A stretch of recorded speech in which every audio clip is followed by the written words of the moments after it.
Hello, everyone. Welcome to, here's a cheer, our last session of the Spring 22 virtual conference. I'm Rachel Altum. I'm the online community manager. I'm here with Shannon Nelson and Steve Curtin. They're here to help me close out the last session of the day. We want to thank all of you for joining us. Everyone in the comments, there's a lot of regulars in there, so thank you. I already see Christina in there, so Hi, thank you, Christina. Christina, for being on almost every session. So thank you, thank you, thank you. And she was one of our winners for the giveaway that I'm about to tell you about. But we want to thank Travel Nurse Across America as well for being the spring conference sponsor. Thank you so much. This year's theme is the peaks and valleys of travel nursing, which you guys have been through the mountain for sure, going through those peaks and valleys. So thank you so much. Especially these past 2 years, it's been really hard, and we've noticed it, we've seen it, and we just want to continue to give you all the support you need.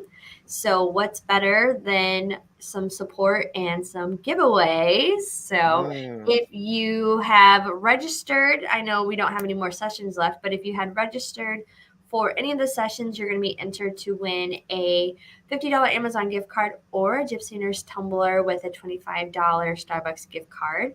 And if you comment on this session, you will either win, you'll be entered to win, not everybody, a $150 Amazon gift card or a $100 Amazon gift card or a Gypsy Nurse backpack. So all kinds of stuff. So be sure to get in there and comment so you can win. So much excitement. And we did have one more person that has not redeemed their prize from today. It's Joanne Hart. So if you're out there, check your email. We have some goodies for you. If you weren't able to attend any of these sessions, don't worry.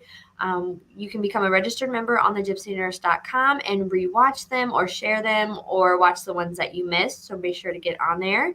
And if you're not a registered member, we have tons and tons of benefits for you to want to join. We have credits you can get CE credits from Elite Learning. You can watch other on-demand events that we've had before. You can sign up for content, job, and event alerts, and you can connect and communicate with other nurses. We'll also be having a lot of fun during Nurses Week. I'm just going to give you a sneak peek of what we're going to be sharing and going in our store. This is our Nurses Week t-shirt, so we're super excited about it. It'll be hitting our store very soon. But we do have a lot of activities coming up for Nurses Week, so be sure to sign up as a registered member so you can get notifications about what we'll be doing. So me and Shannon have been scheming and planning and having a lot of fun planning Nurses Week for all of you. So look out for that. And speaking of my team members, I'm going to go ahead and pass this over to Steve Curtin. He has a few words. Rachel, if I can't get a backpack, will you send me one of those cool t-shirts? Sure. Sure. Okay, finally. You're persistent. I will I'm going to get send you something. Never ask, never get, right? Never ask, never get. I love that t-shirt. And I think that t-shirt is really going to resonate in the travel nurse community. That's for sure. With all that they went through, I think it speaks for itself, as they say. That t-shirt speaks for itself. So, Rachel, Shannon, great to see you. Thank you so much for everything you've done for the virtual conference this week. This is our last session. Hard to believe, but our 9th session, and it's been a fantastic conference. So I'm just so pleased with the way everything has turned out. For those that don't know, my name's Steve Curtin. I'm the CEO of the Gypsy Nurse. It's a privilege to be here with all of you this evening, and thank you for so many of you that have joined us through all sessions or many of the sessions that we've had so far. It's really been fantastic. As Rachel said, all of these sessions will be available on demand. All you need to do is become a member of the Gypsy Nurse, become a registered member of the gypsynurse.com. And if you are not, we ask, what, guys? Why? Why not? Why aren't you, right? So it's easy, it's free. We really encourage you to be a member of the gypsynurse.com, become a registered member. But welcome, everybody. Welcome to the last session of the 2022 Spring Conference.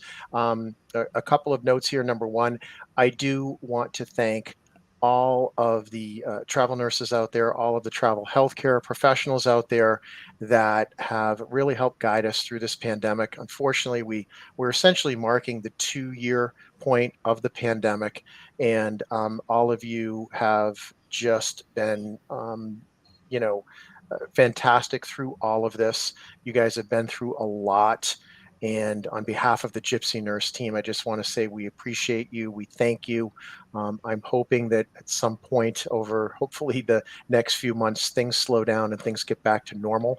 But we just want to recognize you and all the other healthcare travel professionals for everything you've done to help get us through this terrible, terrible time for this country. Um, I do want to thank our sponsors, Travel Nurse Across America. They have been our sponsors through the entire virtual conference. They're a fantastic company to work with. They're great sponsors. If you're interested in any travel healthcare jobs with Travel Nurse Across America, all of their jobs are posted on our site. So go to our site, go to our job board. You can filter by agency and you can see all the great jobs they have to offer, or you can go to the Travel Nurse Across America website directly and check out their jobs. But they've been a great sponsor. And finally, last public service announcement. For those that don't know, we have actually just concluded a research study with a well-known market research firm. And they have surveyed over 1,000 travel nurses in our community to get their input in terms of their experiences over the last 2 years in travel nursing, their experiences on assignments within hospitals, their experience overall with nursing in general, where they're headed, where their thoughts are. Are they going to continue to stay in nursing? Are they going to leave the bedside? So they have this market research firm that's partnered with us has done a great job in pulling this data together from over 1,000 nurses, and we will be compiling it into a publicly available report called The Voice of Travel Nursing, and that report will be available at the end of May. So we're going to be releasing it to the community, we're going to be releasing it to the media, and it's our hope that particularly after everything that all travel nurses have been through over the past couple of years, that this data will be used throughout healthcare and the healthcare industry in general, hopefully to make travel nurses' thoughts and attitudes and experiences, make them a little bit more apparent to people, and hopefully create a better situation for healthcare in general. So please be on the lookout for the Voice of Travel Nursing report at the end of May. With that said, I can't wait to get started. We're going to talk yoga. We're going to talk stress relief. We're going to talk stretching. I'm probably the least flexible person out there, so I'm going to be taking notes. I hope I don't hurt myself in trying to do any of these moves, but can't wait to have Chelsea come on and show us how to relax and use yoga for relaxation methods. Definitely, yes. And she's going to tell us about breathing awareness and breath work technique and some simple stretches for you all that you can even do at, the nurse's station. So let's go ahead and bring on Chelsea. Hi, Chelsea. Hi, how are Chelsea, you? Hi, thanks welcome. for having me. I'm glad to be here. Thank you. Well, me and Shannon are going to stay on here and talk to you, and Steve's going to go stretch in the privacy. I'm going to have some water so I stay hydrated and flexible. I'm going to take notes, Chelsea. I'm going to take notes, particularly for I'm kind of representing the over 30 crowd. So I'm going to take careful notes here and see how I can improve myself and relax. Okay, You, sounds Steve. good. Let me move you over here. There you go. Thank you, Chelsea. We're really excited to hear what you have to say, so I'm going to go ahead and let you take it away. Okay, well, thank you again for having me here. I am honored to have this opportunity to speak with you all. Let me say first and foremost that I have a deep appreciation for everything that you all have done, especially over the past 2 years. I have the utmost respect for your job because I certainly could not do it. And so, like I said, it truly is an honor and a privilege for me to be here to present to you all. And I hope that what I have to offer today will have some value and substance that you could carry with you on your journey as a travel nurse. So we are here to talk yoga. With Light and Lotus Yoga, my mission is to empower people to claim and know their right to rest, to good health, and to wellness. And I do that through yoga, meditation, and mindfulness practices. And so let me just start by kind of easing you into this. Generally, when people think of yoga, the first thing they think of is you have to be flexible, you have to be skinny, you have to have some knowledge of the yoga language. And they may think that in order to really benefit from the practice, you have to have an abundance of time to commit to practicing, be able to go to a studio, which in turn means you have to have an abundance of money to commit to classes and memberships. And of course, you always, always, always have to have the wedgie enhancing yoga pants. So I just want to let you know that is not true. To benefit from the yoga practice, these things are not true. These thoughts and perceptions are definitely deciding factors and barriers for people when it comes to deciding as to whether they're going to add yoga, meditation, and mindfulness practices to their toolkit for self care. And so these misconceptions are largely in part due to the commercialization of yoga. We've been conditioned to think that these are necessities in order for us to practice and get the benefit. And I believe that if we can be conditioned one way, we can be conditioned another way. So, as a part of my mission, when I invite and introduce yoga to people, to the community, I do it in a way that empowers them to practice and make the practice fit their lives, their bodies, their skills, needs, and desires, rather than making themselves fit the practice. So when you come to practice yoga, you have permission to own your practice. No one has the right to say your body has to look like this. You have to be able to put your toe in your ear. You've got to be able to stand on your head. It's not true. And if anyone in any studio or anywhere tries to convince you otherwise, just run because it's not for you. The truth of the matter is, because of this commercialization and these perceptions, we largely miss the benefit of yoga. As I said, it is our right to have rest, to have wellness, and good health. And you can gain all of those things through the practice of yoga, mindfulness, and meditation.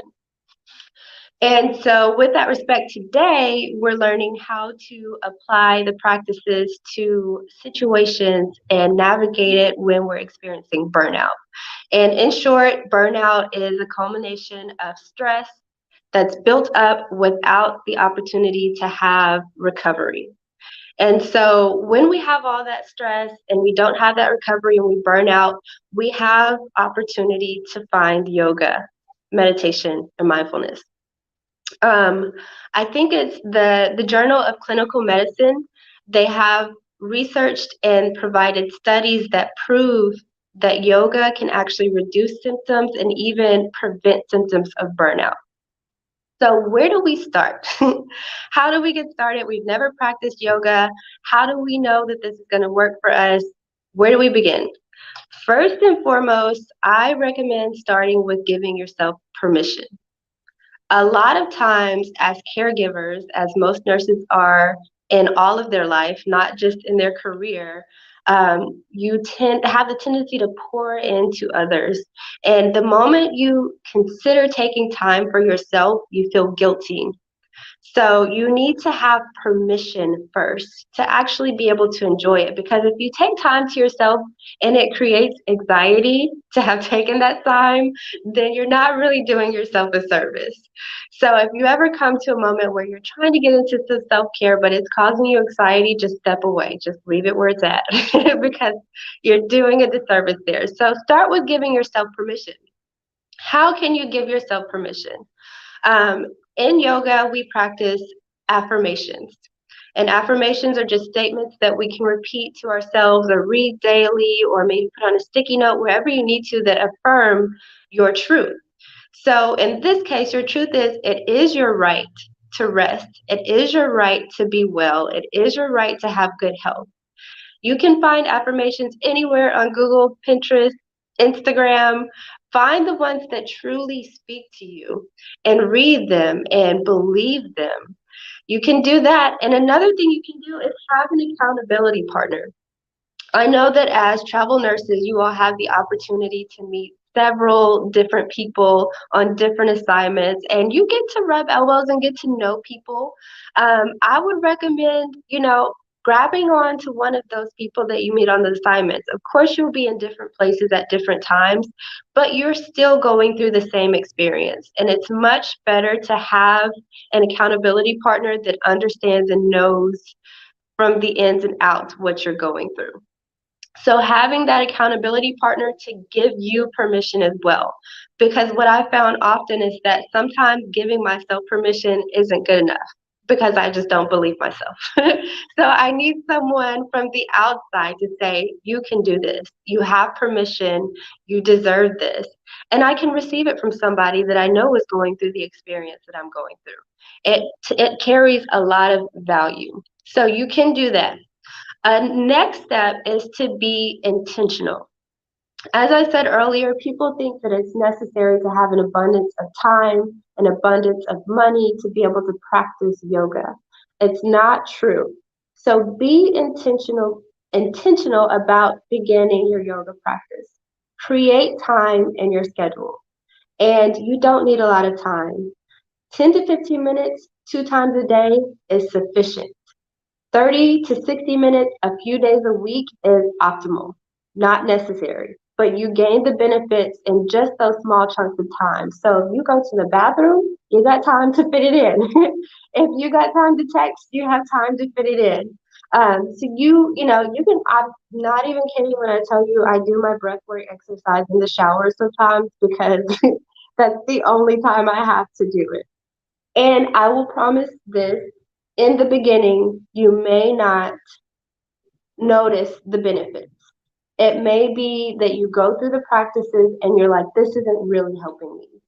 But what matters most is the consistency. As you come back to these practices consistently, you'll begin to notice the benefits. And even if you don't initially consciously notice the benefit, your nervous system, your subconscious, they notice and appreciate the benefits. So again, be intentional with your time. If you're a planner, schedule it. Put it on your phone, put it on your calendar. If you're like me and you like to wing it and you look up and realize you have 10 minutes, you say, hey, I got 10 minutes. Let me do my breathwork exercise or let me do a few stretches. And if you're not able to do that consistently initially, please give yourself grace.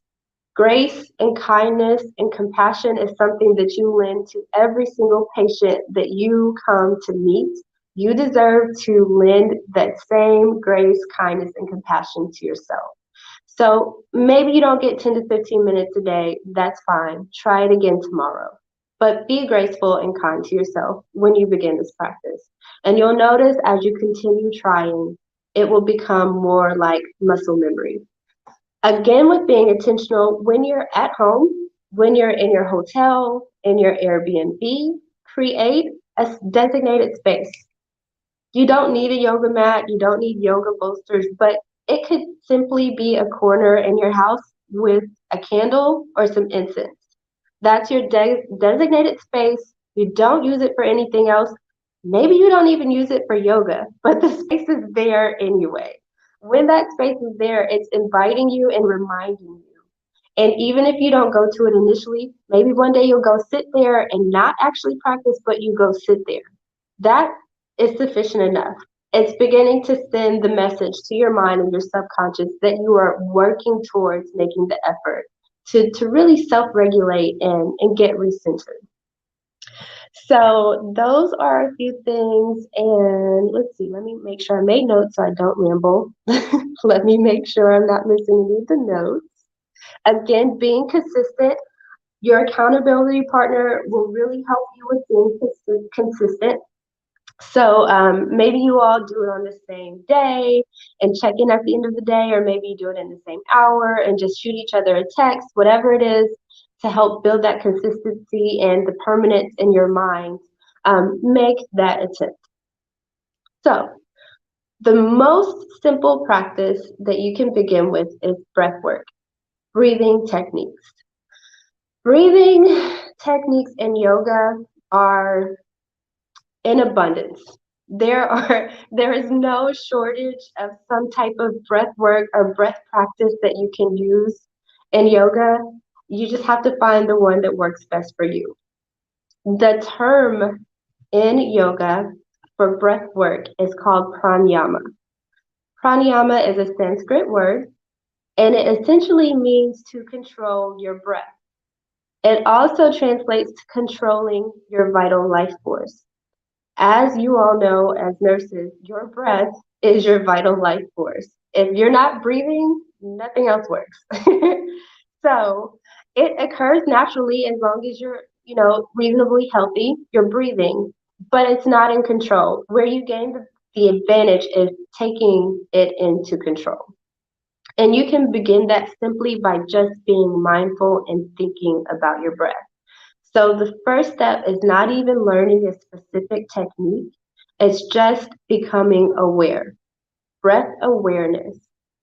So I'll get into that in just a second, but I know that you all know this already, but I just kind of want to give you a little spiel.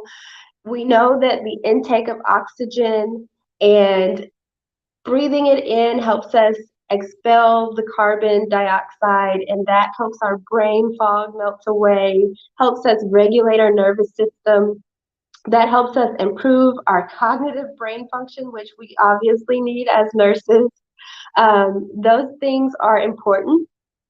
We also know that breathing with intention can help lower our heart rate. It can improve our circulation. We know all of these things, and we also know that being mindful of our breath can even help us sleep better, which we all know we need sleep. These are all things that I know that you know, but we often forget as we go through our day to day lives, and that's perfectly normal. These are things that you probably tell your patients all the time when they come in experiencing anxiety and you need them to calm down. What my advice to you is put your oxygen mask on first. Breathe first before you help them breathe. So, breath awareness. Let's start with a simple breathing technique. You can follow along and I'll just talk you through it. So, first and foremost, if you're seated, if you're in a chair, I recommend that you come to the edge of your chair and that you put your feet flat on the floor and allow your knees to be hip distance apart. If you need to determine hip hip distance apart, bring your fists together and then place them between your knees.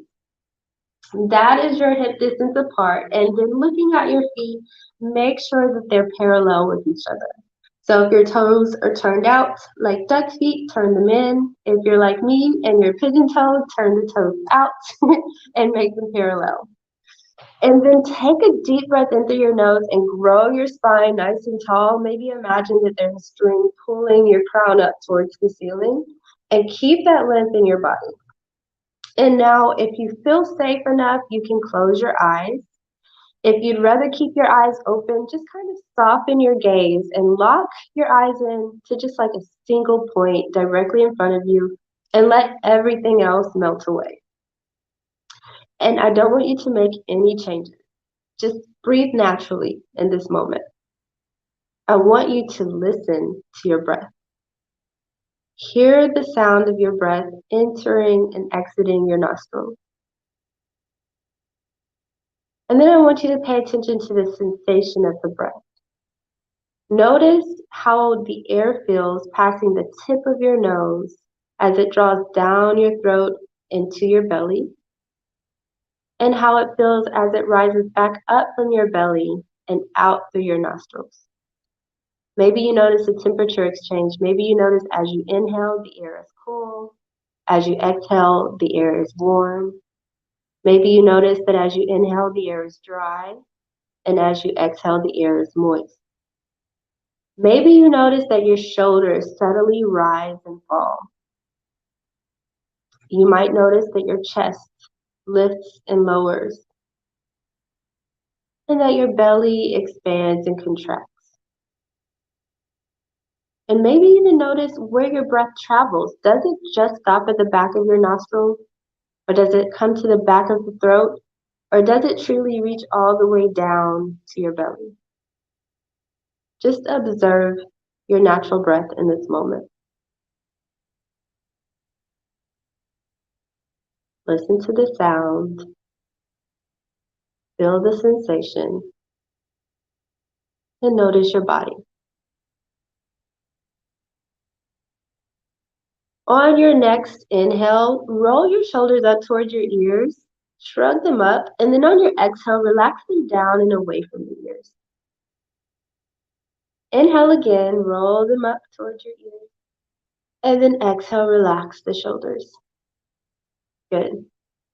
Open your eyes. So that's a simple breath awareness technique. You don't have to count, you don't have to think about holding the breath or, holding it in, holding it out. It's just becoming literally aware of your natural breath. And when you do this, it forces your mind to shift to just that, just to the breath.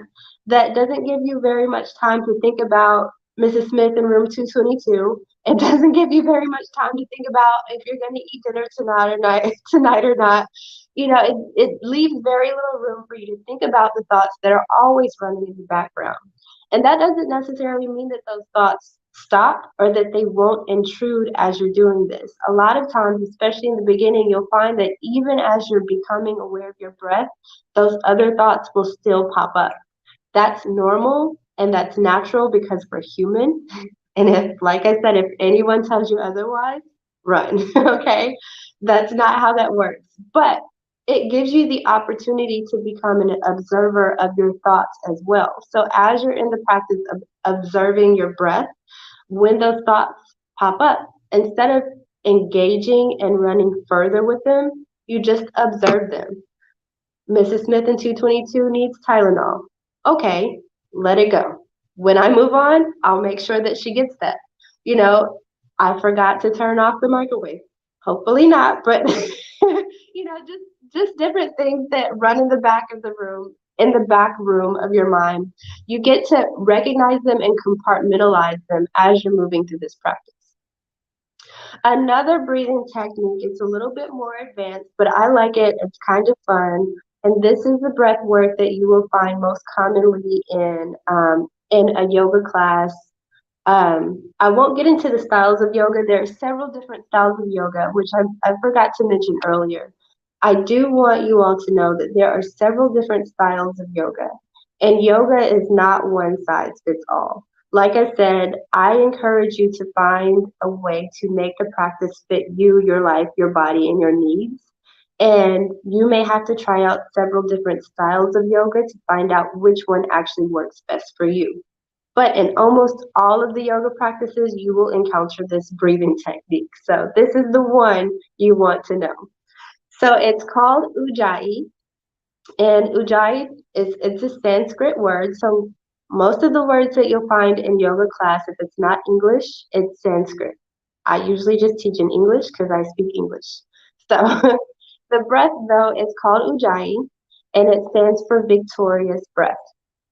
Breath of victory, which is a really good breath to practice for someone that needs a little bit of encouragement and positivity in their life, because at the end of your shift, you are indeed victorious. You have done hard work, you have gone to war, you've won the battle. So this Ujjayi breath is the breath of victory. And it is also known as the ocean breath because it's an audible breath. And when you hear it, it may actually sound like a crowd cheering because obviously you were victorious. But also it may just sound like ocean waves, which is also great because who doesn't love the beach? So I will show you the breath. And again, you can follow along if you want to, but I'll just explain first because like I said, it's a little bit different. So typically you want to begin by inhaling and exhaling through your nostrils. So your lips are sealed. You want to make sure that your breath is slow and even. So if you're going to inhale for 2 seconds, then exhale for 2 seconds. If you're going to inhale for 4 seconds, then exhale for 4 seconds. So the audible part of the breath comes from the constriction of the back of your throat. And the way you can get to that the constriction and the audible part is pretending that you're fogging up a window or a mirror. So you can use your hand like it's a little compact mirror, Or, you know, when you were a kid and you used to ride in the back seat and fog out the windows and draw little pictures, that's what we're going for here. So to practice, we begin with inhaling through the nose and then exhaling through the mouth. So it's an open mouth, and it's almost like you're making the ha, ha sound, but you're not forcefully pushing it out. You're just allowing the breath to escape. So inhale through the nose and exhale through the mouth. And you'll feel the breath reach your hand, you know, the breath that makes the condensation, you'll feel that. So let's do it one more time. Inhale through the nose and exhale through the mouth. So you'll do this exact same thing, except for this time, seal your lips. That's where it gets a little complicated. Just gently sealing your lips. You're not pursing your lips and forcing the breath in, but just gently sealing the lips so the breath doesn't escape past your lips. You can still bring your hand up to kind of get the mind connection going on, but let's do it with our lips closed. So inhale through your nose, exhale through the nose. So you may hear the breath at the top of the throat and at the back of the nostrils. And if you don't hear it right now, that's perfectly fine. It just takes a little practice. So you can continue practicing this, inhaling through the nose and exhaling through the nose. In through the nose, out through the nose. So this is what we call Ujjayi breath. You will channel this breath most often in any yoga class. So if anybody ever says it, now you know what it is. And like I said, it takes a little bit of practice, but this breath is really good for any instance where you need to calm and refocus. You need to regulate the nervous system. It creates warmth within the body. So if you're needing like a boost of energy or wake me up, you're getting a little bit of warmth within the body and sending the message that we're getting ready to move. We're getting ready to get some things going. But also you can use this breath to calm down. Like I said, it does regulate and recenter the nervous system. So if you're trying to calm down and think clearly and think about if you remembered to chart or not, bring in that Ujjayi breath, take a few breaths, and the thoughts will slowly come back to you. And again, Chelsea, I had oh yeah, go oh, ahead. sorry, that was me. With the Ujjayi breath, do it supposed to make like a noise? When I sealed my lips, I wasn't sure if I was doing it right, so I just wanted to kind of ask, like, it's Yes, supposed to have audio yes, with it the mouth is shut. supposed to make a noise. So Okay. the noise may be different depending on who you are, but you'll hear the noise come from the back of the throat, and um, it should sound like an ocean wave. If you Okay. don't hear it, another way you can kind of help create the constriction in the back of the throat is allowing the back of your tongue to drop away from the roof of your mouth, Mm, but pressing the tip of your tongue at the front of the roof of your mouth and the back of your teeth. So it's like the okay. back of the tongue is resting, but the front is active, pressing at the back, kind of like this. Okay. Got it. So you can do that and seal your lips, and you may be able to access it better. Gotcha. But also, I mean, in the beginning when you're practicing it, you can always do it with your mouth open. You get the same benefit. It just, for some reason, is practiced with your mouth closed. Okay. Got it. I haven't done the research on why, but that's Thank you. That was helpful. probably most likely because it gives you more control of the breath with your lips closed. Gotcha. Okay. Thank Yeah, you. so those are a few breathing techniques that you can use. Like I said, first, just becoming aware of the breath, not making any changes. That's the easiest way to calm down, and you don't have to think about where's my tongue, am I making the noise, all of those kind of things. And then Ujjayi, there's tons of research that backs this particular breathing technique that indicates that it does lower your heart rate. It does regulate your nervous system. It does bring warmth within your body to help you get into position for whatever it is that you're expecting to do. And it gives you the opportunity to pause. Like I said earlier, you want to give yourself permission, and not just to practice yoga or to breathe, but to pause as well. Being mindful of pausing, taking the opportunity to pause gives your body and mind the mental exercise to slow down and then prepare yourself for whatever might be coming next. And whatever might be coming next, because you've taken the pause and you've prepared yourself, it won't be so overwhelming when you come into that next urgent moment, which we all know all moments are almost always urgent when you're a nurse. So just taking a moment to pause. If you're going to get medicine out of a cabinet, take a deep breath, pause, and make sure you're moving on to the next thing after having given yourself that opportunity. So that is breath work. I'll move into some movement if you all are ready.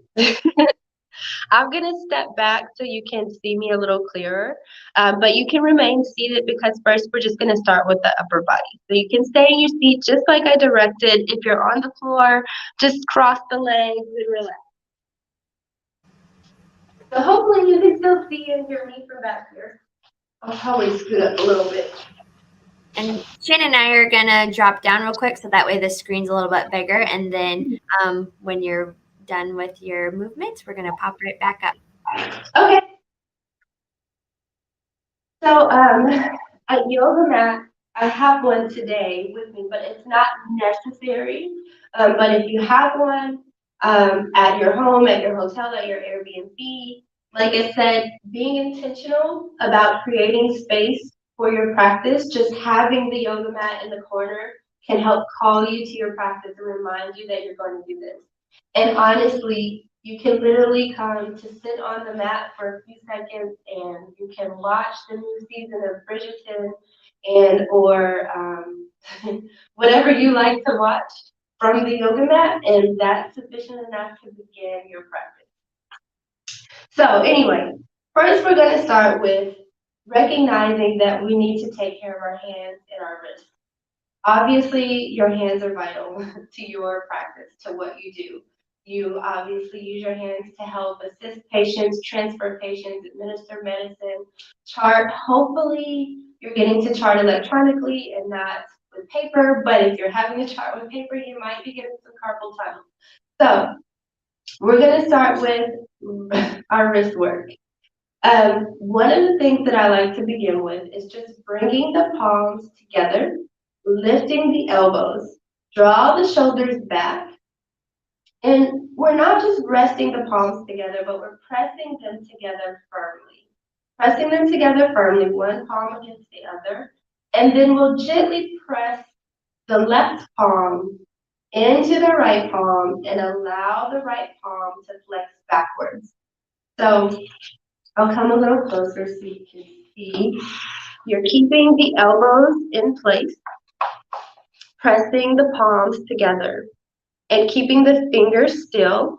Gently press the left palm to press the right hand back, flexing the wrist. And as you're doing this, you want to keep applying pressure. So as you're pressing the right hand back, you're still pressing into the left hand, pressing back into the left hand with the right. And then take it to the opposite side. Press the right hand into the left hand. Allow the wrist to flex backwards. And you can just go from side to side from a few minutes or just a few breaths, honestly. You can do this for about 2 or 3 breaths and then move on. Another way you can work with your wrist from this position is to interlace your fingers and then roll the wrists in one direction. I like the wrist rolls just because it's fun. And I also think that it's really funny watching people trying to switch directions because it's not something you usually do. So we're rolling the wrist in one direction and then we need to take it in the opposite direction. And that takes a little bit more concentrated effort if it's not something you do regularly. But rolling the wrist in one direction and then rolling them in the opposite direction gives you the opportunity to really warm the wrists up so you can be ready to do what you need to do, and then just release and shake it out. Another warm up that you can do is bringing the arms out to the side and pressing the palms away. So arms out, pressing the palms away, and then bring them forward. Extending the arms fully, you have your hands up like you're telling someone, stop, don't come any closer.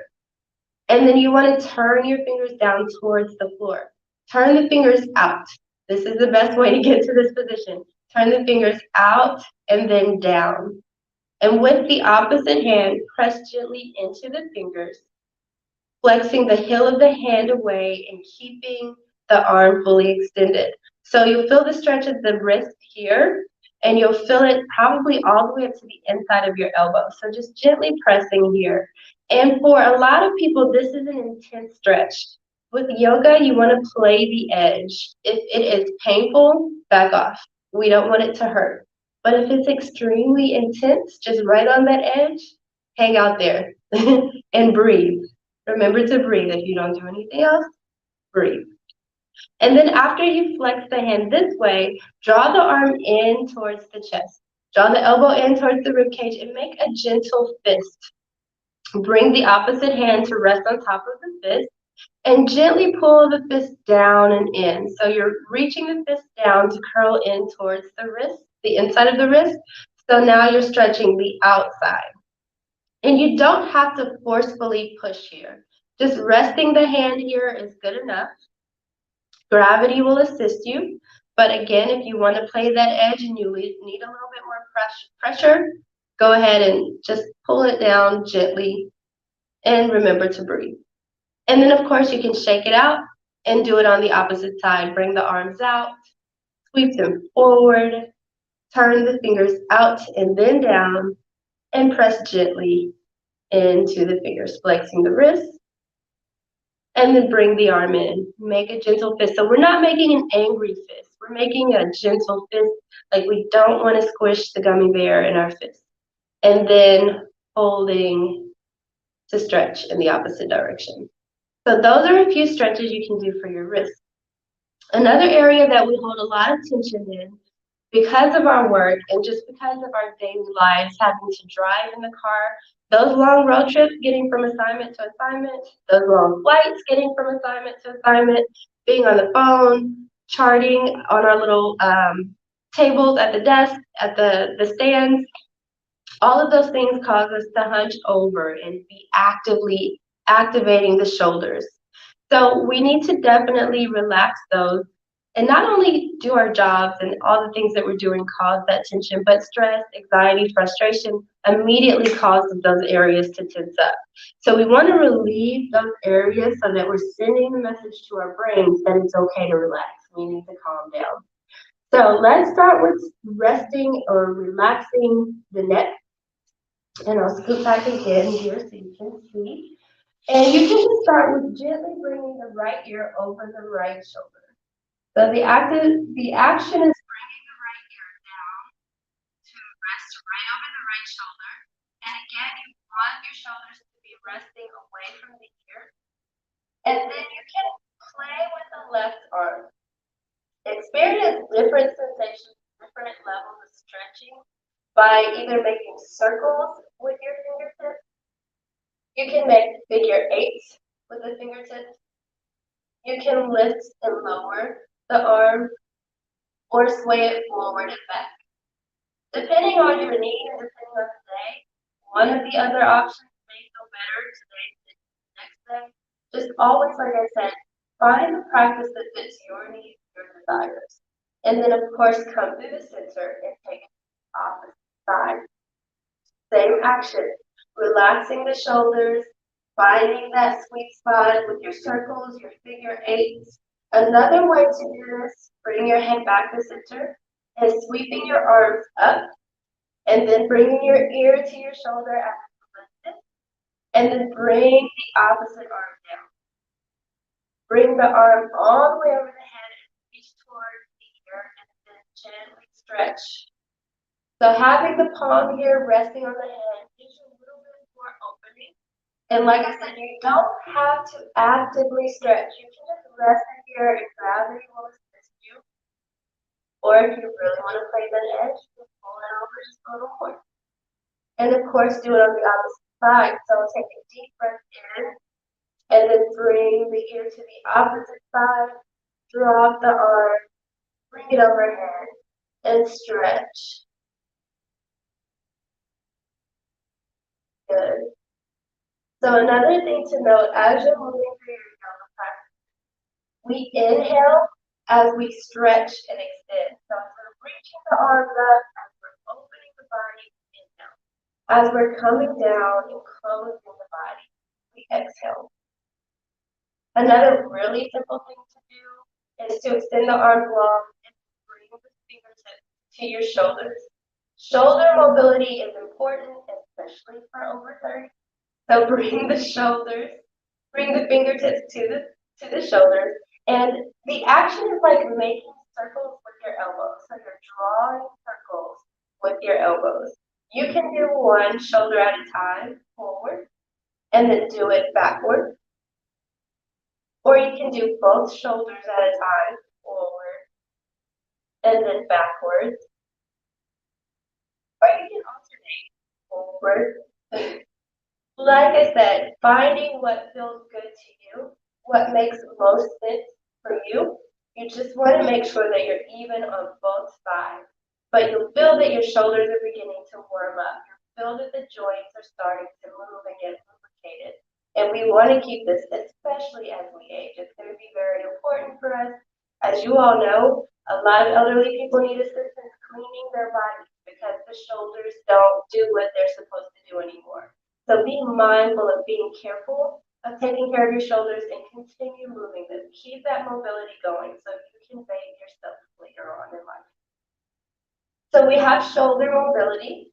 And now let's just do a few things that we can do at home or when you've got a break and you feel a little bit more comfortable. So you can come to the floor to all fours, hands on the floor, knees on the floor. Stack the hands under your shoulders and the knees under your hips. And again, you always want the knees to be hip distance apart. And you have the option here to tuck your toes or press the tops of your feet into the floor. Press the shins into the floor. This is an active pose. So your fingers, your hands are pressing the earth down and away as if you're trying to keep the earth from floating up towards your face. And you're lifting up through your shoulders as if you're reaching your breastbone up to the spine.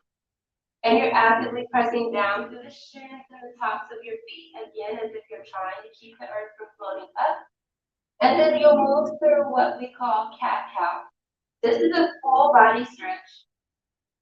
And we'll start with cow pose.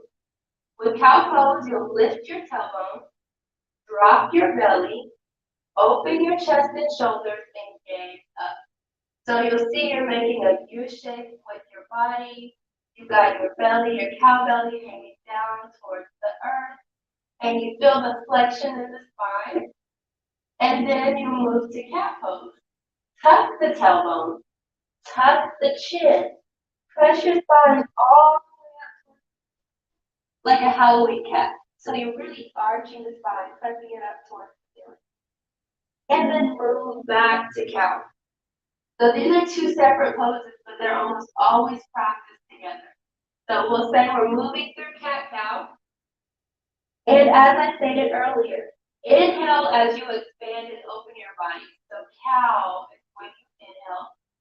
And exhale as you contract the body, close the body. Exhale for cat. So you're squeezing out that carbon dioxide. And inhaling new, fresh oxygen. Exhaling, pressing out the useless tapped out breath. And then inhaling, making space for new oxygen to move throughout the body. So that's your cat-cow. And then you can also, noting that we warmed up our wrists, but also noting that even some of us are already suffering from carpal tunnel or other ailments in the wrist, to bring pressure away from our hands in this position in cat-cow. You can make a fist and come onto your fist, or you can come to your forearm. Bringing your forearms to the floor is perfectly fine to continue moving for this. Or if you have a yoga block, or a really thick book, like we have Harry Potter books at home. Those are thick enough. That works. So you can bring 2 of those and just put one under each forearm to bring the floor closer to you, allowing the pressure to be relieved off of your wrist. So that's a really good full body stretch and flex. It's really simple. It gets the breath going and you get a really good calming benefit. I love to do that one in the morning and in the bed. Another one you can do child's pose is the most common resting and restorative pose. And you typically start by coming to your hands and then you bring your big toes together to touch. And you can start by keeping the knees right under your hips and press your hips back to rest onto your heels and melt your chest and belly onto your thighs and reach forward. This is one option, or if you really want to get into opening your hips. Your hips are an area that have carried a lot of stress as well. So opening and releasing the hips is really vital to relieving stress. Bring the knees out to the edge of the mat. Bring your right knee to the right edge of the mat. Bring your left knee to the left edge of the mat. And then press your tailbone back. Melt the hips down towards the heels. Let your chest and belly rest on the floor and reach your fingers forward. You can rest on your chin or on your forehead. Typically, we rest on our forehead. And if it's difficult for you to get your head to the floor, grab your Harry Potter book, put it under your forehead, and rest this way. And just let your shoulders relax, your forearms relax. You'll feel the intense opening in the hip creases. You might feel the stretch over the feet, and you'll also feel a stretch over the tops of your ankles, which may be relieving for you after walking on your feet all day. This is one of those intense stretches where you want to play the edge. If this is too difficult for you, grab a big pillow. If you have a bolster, you have a bolster. If you have a big pillow, grab a big pillow. Just bring it under your body and make the same motion. When it supports, it lifts and supports your lower body so that you have less pressure on the knees and less pressure on the body in general, on the spine. You can rest the head on the pillow, on the bolster, instead of reaching down towards the floor with the forehead or your chin. So again, this is child's pose. It's the most common rest and restoring pose that you'll find. So these are a few stretches that you can do daily. All of these stretches, the cat-cow, the child's pose, flexing your wrists, rolling the shoulders, putting those together over 10 to 15 minutes throughout the day is sufficient for what you need to have an effective yoga practice to relieve stress. There are several other very simple poses that you can practice. You can always Google them. You can always reach out to me. I would love to help you. But that's what I have for you today. I would love to answer any questions. Definitely. Yeah, we have some great comments in here too. We have someone that says lavender candles are their go-to. So do you have a favorite candle that you like to use, or just anything that's kind of relaxing? Yeah, anything that makes you feel good, anything that brings you joy is great. My candle, it's from a local, it's a local Little Rock, Arkansas handmade candle, and it's something like bergamot and cedar. It's a really That sounds nature-esque candle. That sounds nice. Yeah. Yeah, Kanisha said this is a little harder than I thought. That's for sure. And we had someone say they love the wrist rolls and the shoulder rolls. Great for when you do a lot of computer work. I know sometimes the nurses have to definitely do those note taking and Yes. do all of that. But yeah, no, that was wonderful. Thank you so much. And the funny thing at the beginning, you were talking about kind of the stigmas of yoga and how you have to have like the Lululemon pants and Yeah. you have to do all this stuff, and you really don't. And that's part of my problem too. Is I never think I'm like, oh, I don't have the time, I don't have the space. I can just clean a corner. It's fine. I love I that. really can just clean a corner, and I have 3 kids. They're 8, 4, and 2, and I will literally just roll out the yoga mat in the middle of their mess and just like get into the pose, and they might do it too. They'll be like, "Oh, that looks fun. Let me do that." I just play around with what might happen at home. But you absolutely don't need yoga clothes as long as the clothes are loose and comfortable. That's it. That works. You don't need a yoga mat as long as you're safe and clean. That works. There was something else I wanted to say. Oh, someone said this wasn't as easy as they thought it would be. I really want to let you know that beginner yoga is beginner yoga, and it's very simple, but simple does not necessarily mean easy. Yes. So if you get into a yoga class, it's a beginner yoga class, and they're simple moves, but they're not easy, that's actually normal as well, because we don't move our bodies in this way every day. We're working muscles and stretching muscles in a way that we do not do regularly. So our bodies are naturally going to resist. So don't think that when you come to this and it's a challenge or it feels a little intimidating, that it's not for you and that you're the only one experiencing this. I can guarantee you there are days where I'm like, I'm not doing it. I could not touch my toes today. It's not going to happen. So I'm just going to sit here and take a breath until we move on to the next thing. And I've been practicing, for a few years. So every day is different with your body. One day you can balance perfectly, one day you can't. There's several factors that are beyond our control that affect our daily practice. That's why I always stress grace, kindness for yourself.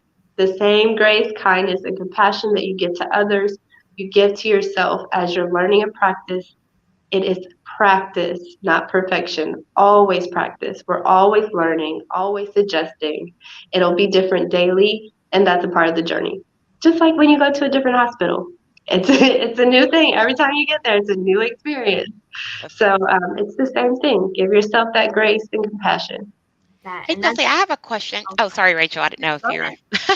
So, Yeah. in the event, let's say, because I know some of my nurses, of course, don't have as much time. So, if they, let's say, had a 2-minute window and they were stressed out, what would Yep. be your go-to either breathing technique or quick pose that you think will give them the quickest relief when it comes to stress? Yeah, definitely the breath work and the awareness. So I would do like a body scan, and you can just do it in your face. So if you got 2 minutes, close your eyes, scan the face, find softness, unhinge your jaw by parting your teeth.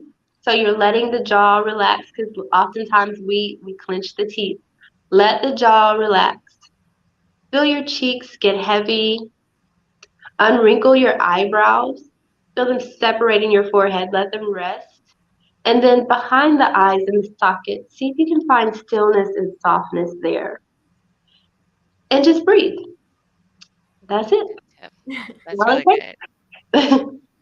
Yes. That is a perfect note to end on. I'm going to go ahead and bring Steve back up so we can all close this out together. Thank you. Yeah. Yes. Chelsea, I was watching. I'm a new man. I am a new man. I am more flexible than I was 20 years ago. That was awesome. This is a perfect way to end our conference. Thank you so much. That really was fun. In all seriousness, I am going to use some of those methods we do, because with us, obviously we're not nurses, but we do a ton of computer work. So those shoulder exercises and those rolls were spot on. So thank you. You can do it anywhere. I always say you can do it in the car, you can do it in the shower, just wherever you feel comfortable. Of course, if the car is parked, don't drive and do that. Good point. Good point. Wait Good point. for the pickup line or whatever. So Well, that was great. Thank you so much for bringing those the movements and information to the nursing community. It was absolutely fantastic. And as I said, it's a perfect way to end our conference. And if anybody needs stress and relaxation techniques and stretching techniques and things to kind of help calm the mind and the body, it's certainly travel nurses at this point. So thank you. Yes. Thank you very much for bringing your expertise to our community tonight. thank you You're so much. welcome. Thank you. Thank you. All right. Well, I'm so sad. It's our last I know. last session. It's been such a fun week. So Yes. much fun. All the comments, all the presenters. It was just a great week. It was. It really was. And thank you guys for all your hard work and helping to put this conference together. I think it was a smash hit and it was our best one yet. It's our third conference now. We did spring of 2021 and fall of 2021 and now spring of 2022. So we're only getting better. And again, on a final note, I just want to send our thanks and appreciation to the travel nursing community out there. Hopefully, you guys have picked up some good information over the past 3 days. I got to tell you, a lot of people care about you. We care about you here at the Gypsy Nurse, and we wish you well. We are here to support you. Please visit thegypsynurse.com for lots of great information. All of these sessions will be available on demand, but we are here to help. That's why the Gypsy Nurse organization exists, is to help travel nurses. So we wish you all well. Thank you for joining us, and check back on thegypsynurse.com for other live events and great information and great content. Yeah. Exactly. Well said. Thank you, everybody. Have a Thank great you. week. Bye.